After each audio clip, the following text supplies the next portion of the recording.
All right. Well, thank you, Brian. And I hope everyone had a good lunch. I know that was kind of short, but we're trying to cover a lot of ground today. So as Brian said, I'm going to go ahead and continue with application methods, and we'll talk about foliar sprays and liner soaks. Yeah.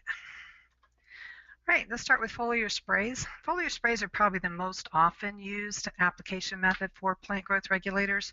We're still doing smaller numbers of plants, and a little more by hand, although we're seeing more of an increase in the use of irrigation systems, boom systems for application of PGRs in a more of a sprinch or drench kind of method, but still we're doing a lot of sprays. So let's talk about that. And when we talk about sprays or any of our application methods, when we talk about the soil active plant growth regulators, Brian mentioned the paclobutyrazoles, the uniconazoles, and the top floor, those in particular are very soil active. And so the volume of application is very critical to the activity of that plant, to the activity of that PGR in that plant. And the uniformity of your crop is going to depend very much on the uniformity of your application. And we'll talk a little bit too about environmental conditions, how that affects the efficacy of your PGRs as well. So first of all, let's talk about volume and why that's critical. If you've done any of my presentations, you've seen this slide before, but it is one of the most dramatic. Back when we first started working with bonsai with paclobutrazole, the application volume was kind of iffy. You know, there were still people talking about spray to runoff or spray to glistening, the kind of terms that we used when we were just using the foliar applications of products like diminazide. So this was hollyhock that was treated shortly after planting the plugs into the 4-inch pots, 50 parts per million at the label recommended volume, 1 gallon per 200 square feet. But we also applied twice that volume, which was really more comparable to spray to runoff. And we had a good bit of that runoff spray accumulating in the media in that pot. And because of the soil activity of paclobutrazole, we had much more growth regulation in this container. We effectively applied 100 parts per million because we doubled the volume.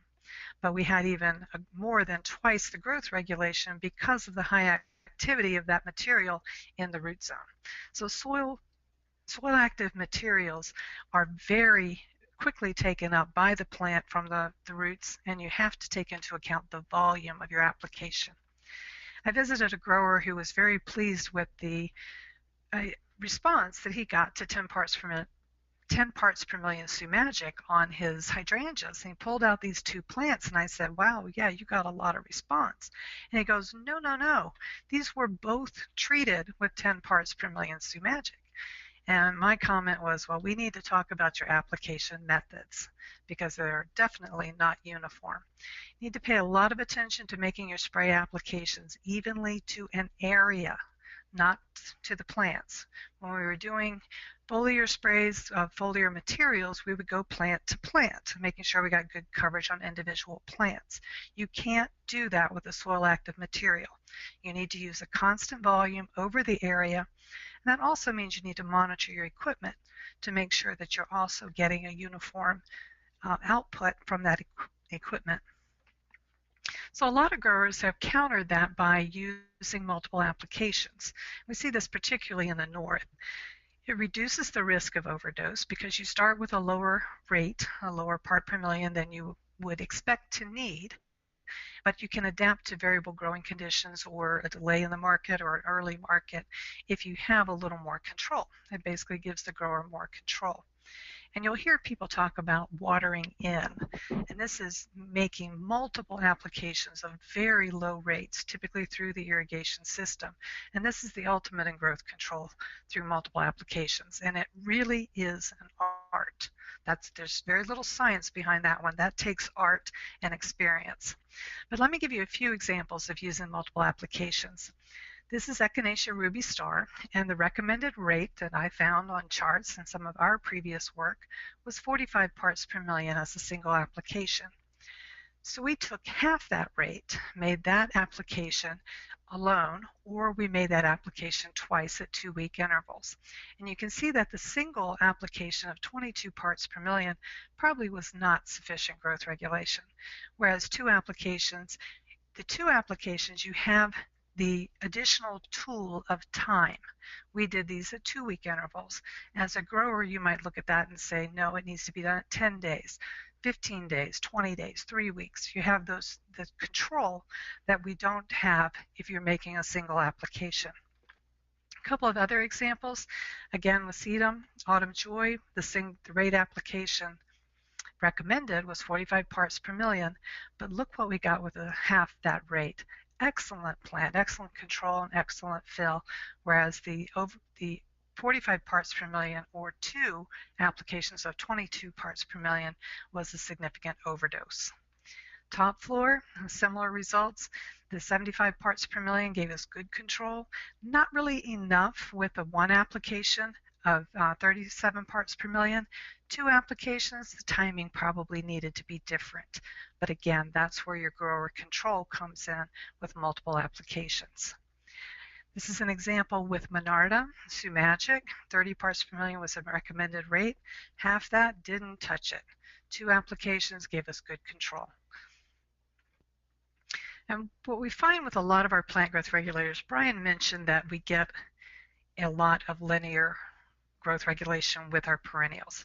That's what we want. We really would like to see a linear response, but often we see a saturation response as opposed to this would be our linear response where we actually get more growth control with higher rates. And usually there is a range where this is true, but usually not over the entire range that we might recommend for growth regulation. This is an example of salvia, a little bit out of focus there, but you can see we did have a linear response and we had growth control persisting through 4 weeks. But you would definitely need to come back and make a second application if you needed control beyond that. But if you have a linear response, then you have a good idea, you can predict what kind of growth regulation you're going to get based on what you got with a previous rate. And that's the value of having a linear response. The other thing is that we can decide what rate to use based on how long we want that control to last. If we are getting our plants in early and they're especially vigorous, or if they're not so vigorous, we're going to choose the rate based on how long we think we're going to have to hold them to market. You can see there's a significant difference in how much control we have with the higher rates as we hold those plants over time. A couple of other spray application notes. If you're using a PGR on a waxy leaf plant, there are surfactants that are available and labeled for some of the PGRs. Not all of them. It's very important to look at that PGR label and follow the label on that. Spray applications do have the most potential for delaying flowering if they're applied late in the crop in particular. And again, multiple applications are a good tool for you to use. The uniformity of the application produces a uniform response. And again, that volume does provide a tool. One of the ways we use that tool is as a sprinch.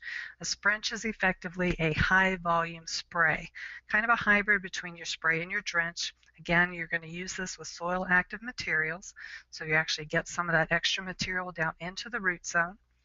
You're going to apply that volume if you want to stay with spray equipment at 2 to 4 times the recommended spray volume. And you're going to reduce the rate, the part per million in the solution, by a comparable amount, typically 1/2 to 1/4 of the spray rate. These can be more effective than a foliar spray simply because you're getting more of that material down into the root zone where it is actively taken up by the plant. So a couple of notes on volume. The volume you're going to use does depend very much on the application method, spray versus a sprinch versus a drench, but it is critical to control because of that uniformity factor. But you can also use volume as an application tool.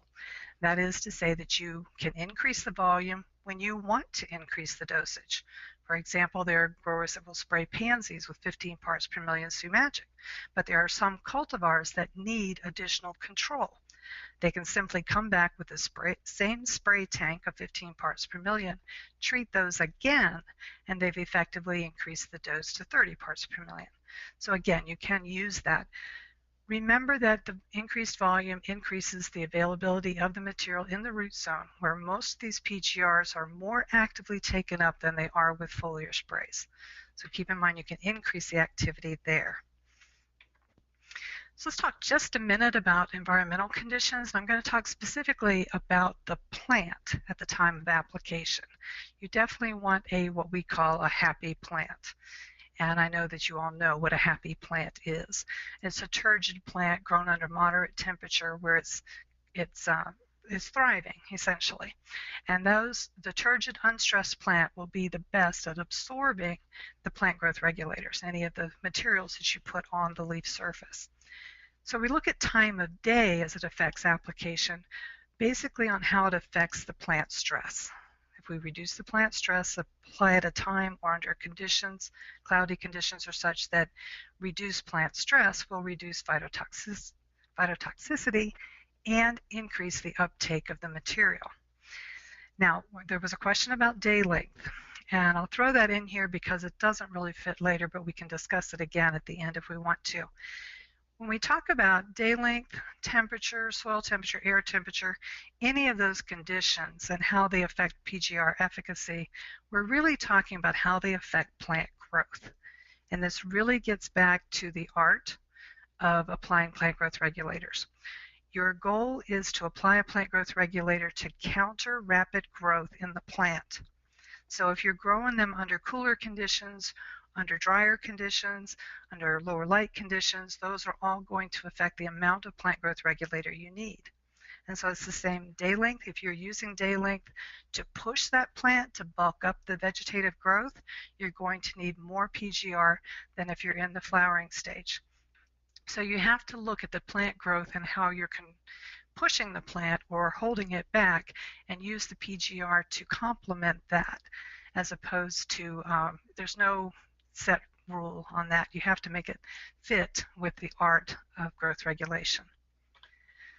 All right, let's move on to liner soaks, and we'll take any questions as we get there. But liner soaks, again, we're talking about using soil active plant growth regulators, and we're talking about early control of vigorous crops. It is a very flexible treatment because you can treat one day and plant the next or a couple days later, so you can eliminate issues with your restricted entry interval. But your goal is not to provide season-long growth control of that crop. It's to provide baseline and early control of vigorous crops. You can always come back and make additional treatments later if you need to. And essentially we're talking about any kind of a method that saturates the root zone, the root ball, before those plants are planted into their final container. Most of this work was done at the University of Florida. Came up with a very nice list of guidelines on using liner soaks. You're basically dipping the root ball in the solution. You want that root ball to be ready for irrigation, a dry plug. They found that across the flat, based on them being ready for irrigation, as long as you don't have wilting going on, you can get pretty uniform uptake of the material. The time in the solution is not critical. Anywhere from 30 seconds, that's enough to saturate the plug, up to 2 minutes. The main thing is to develop a protocol and be consistent with that protocol. You can plant these immediately, or as I said, you can hold them so you get past that REI, or you can hold them for a couple of days if you need to, without affecting the growth regulation response. The other thing is that there's no loss of the effectiveness of that dip solution. In other words, the PGR is not being taken up selectively from that water. So you can use that solution, you can dispose of that solution by applying it as a drench onto other labeled crops. So it's an easy cleanup. There's also less potential for delay of flowering as compared to an overhead drench or a spray application. So let's look at a couple of examples. This is some Russian sage that we treated with bonsai, 2 to up to 10 parts per million. This is at 5 weeks after application. And again, you can see that we've got really nice control, early control of those plants. And you can look at them at 8 weeks after and see that the lower rates have definitely grown out. So again, based on when you're planting, how long you need to hold them, you might choose your rates a little higher if you're talking about earlier, or if you're talking about using these plants in a mixed container. The nice thing about these is that treating the root ball of these will control the growth of these individual plants with very little effect on surrounding plants. The material itself does not leach out of that root ball. A couple of other examples, Gara Pink Fountain. You can see we got a good response. This is at 2 weeks after treatment. You can see that our control is already getting very leggy and out of bounds. Looking at 4 and 8 weeks, you can see we're talking about the effective rate and giving you the amount of control that you're looking for. Again, work with it based on how long you want the control to hold, but recognize it's easier to come back and treat again than it is to take it away or treat with one of those growth promoters that we talked about. Monarda is one that was not so responsive. You can see up to 16 parts per million at 4 weeks after treatment. We still had very little growth regulation. You can see that we are getting into very long internodes. So again, it's very cultivar and species dependent as far as the responses you're going to get. But one of the things we found with some of these crops where we had a lot of trouble getting control with the spray application, this is Calamagrostis. You can see with the spray application of up to 60 parts per million Sumagic, we had very little growth control. However, look at the effect of the liner soaks. This again is at 6 weeks after treatment. We had very nice control, and this was for a propagator that was trying to hold these plants and wanted to reduce the number of times he needed to prune them back, and got very nice control up to about 6 or 8 weeks after treatment. Same kind of results with Miscanthus, up to 5 parts per million. We had control actually up to 12 weeks. So these were plants that are really hard to control with spray applications, but they were very responsive to the liner soaks. Again, you're getting that plant growth regulator in the area of the plant that is most active in taking up the material. And then just one more example, looking at spray applications versus the liner soak. Rudbeckia is very responsive to Concise as a spray application, but you can see at the liner soaks it was even much more effective, much more active. And so we have a lot of response here with the liner soaks. A little more persistence in some crops than in others. Again, it's something you're going to have to work out a lot of these trials and rates under your own conditions. So just in summary, you have to pay attention to your application methods, whether that's a spray application or the liner soaks. Develop a protocol and stick with it. Train your employees, have just a few people doing spray applications. It really is hard to develop a consistent application method, and so you really want to train someone who does that on a regular basis so that they are consistent from one time to the next, as well as just going through a house. There are cultivar differences in response to all of these growth regulators. This is an example with delphinium. We're talking about piccolo, paclobutrazole sprays. You can see that 60 parts per million gave us a nice control with the spray application, whereas Black Knight at 100 parts per million gave us absolutely no control at all. Again, you're going to have to do some of these trials for yourself. There are a lot of resources out there. Brian's mentioned a couple of the guides that we've developed, but there are a lot of different resources. You just have to pay attention to the label recommendations, pay attention to the warnings on those labels.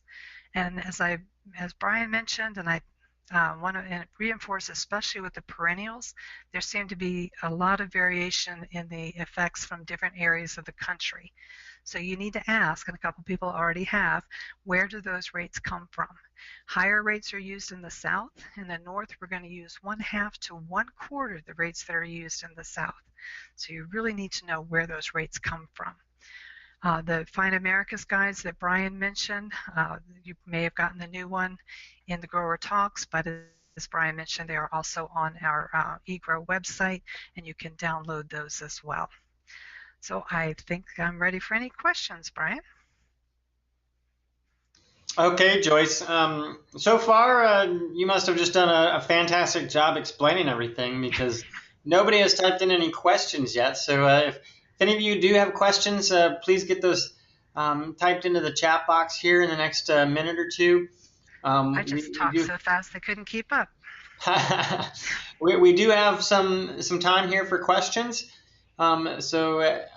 Please type those in if you have questions about foliar sprays and liner soaks for Joyce. Again, just to reiterate here, there are some questions earlier on about the sempervirens, and Brian Whipker did post on the chat portion of the control panel of the PDF or the link onto the Fine America's website that you can find that information there. There has been several different questions about top floor G, and Joyce couldn't find anything on the web about that, with the exception of what C-Pro has posted on their website. Here's a question. Do you have any specific information on petunia liner soaks for wave petunias? Which PGRs and what liner rates might work the best? I personally don't, but I bet you Brian does. Let's see if Whipker's paying attention and is ready to answer a question. Brian, do you have a comment on the wave petunia liner soaks? He's not ready. I'm ready. There you go. I heard the question, by the way. This headset goes down to 0 every time I plug it back in. So I think I'm talking to someone, but I'm only talking to myself. Off the top of my head, I don't remember that. So after I get done with the next presentation, I'll look up that information because I have some rates. But it's been a few years since I did the petunia work, and I'll come back and either post it or bring it in on the question. So I'll postpone that question. Liner soaks for petunia, and we didn't do waves, but it should be pretty well similar. So I'll address that in a few minutes. Okay. So Joyce, back to liner soaks on perennials. If liner soaks were applied to perennials and then grown and then overwintered, will the liner soak eventually lose efficacy? And then will you have to spray again with a foliar spray or come back with a substrate drench? The question is basically how long will it last in the plant, and that's going to depend entirely on what kind of rate you use. I will tell you on that Russian sage that I showed you, the liner dips up to the 10 and parts per million and higher. We actually planted those out into the landscape that fall, and they were still showing growth responses the following spring. So yes, it depends on the rate you're using. I would not recommending a rate that gave you that much control, because you really don't know how it's going to respond the following year. That's kind of asking a little too much as far as predictability. But yes, it could. Okay. And what about the use of fungicides? Will that affect liner dips? I have not done those trials or seen where anyone has done those trials, but my guess would be that there would not be an issue with that.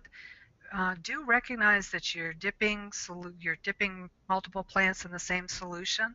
So if you have any issues with root diseases, I would not be doing a liner dip because of simply the potential of spreading those diseases to the other plants that you dip. But as far as any interaction with fungicides, I am not aware of any. Okay, and again with liner soaks, what about how long does the active ingredient stay effective once you've mixed it up? So in other words, can you save the solution that you mixed up today and use it today or a little bit later in the week? I'm not aware of any actual research on that. Sometimes your labels will tell you whether or not a material is stable for any length of time. I would go by what the label says as far as holding the material over after it's mixed.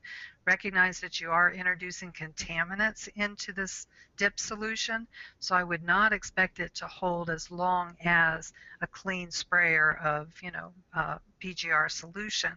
But as far as most of these active ingredients, not counting ethylene, which you're not going to use this for anyway, well, actually you are, but not counting ethylene, that activity is pretty stable in solution for a while. I wouldn't go too long, but overnight, I think you could probably have the same activity the following day. Okay. Any information on tank mixes or combo mixes of PGRs when using liner soaks? I am not aware of any tank mix combos. That may be something we'll look at as we move forward with additional liner studies, looking at doing some growth regulation. I can't really see a point right now in tank mixes of growth retardants, but tank mixes with the branching enhancers, I could see that being an area that we'll be doing some research on in the next year or so. Okay. Well, that seems to wrap up the questions that we have so far.